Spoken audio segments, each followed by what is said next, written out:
Yang mahal dalam solat adalah hati itu merasai untuk Allah, ikhlas.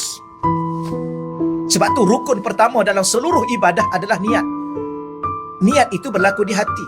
Dan niat itu adalah dinamakan ikhlas. Apa makna ikhlas? Hati hanya untuk dia.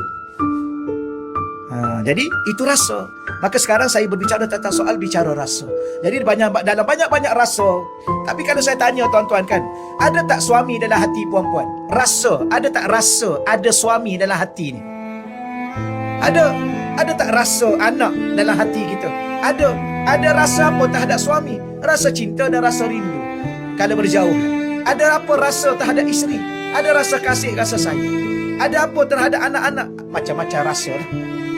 Oh, kalau dengan mak, dengan ayah, dengan isteri, dengan suami ada rasa, kenapa tak pernah ada rasa dengan Tuhan?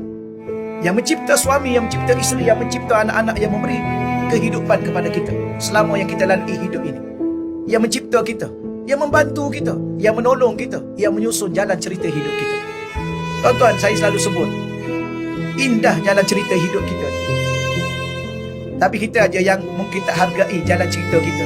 Sehingga kita merasakan, saya tak tahulah Ustaz, kenapalah hidup saya ni teruk sangat. Atau orang yang tak bijak dalam menilai cerita hidup dia sendiri. Ya, orang lain macam mana orang lain? Oh subhanallah, orang lain kadang-kadang satu hari satu malam tak makan. Dia pun tengok kat Palestin. Makan apa kat Palestin? Makan akar-akar kayu.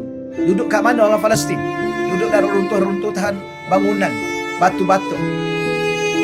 Ada apa orang Palestin nak makan? Tak ada apa. Nak tidur tak ada apa. Tak ada tempat. Keluarga semua habis hilang, tinggal seorang.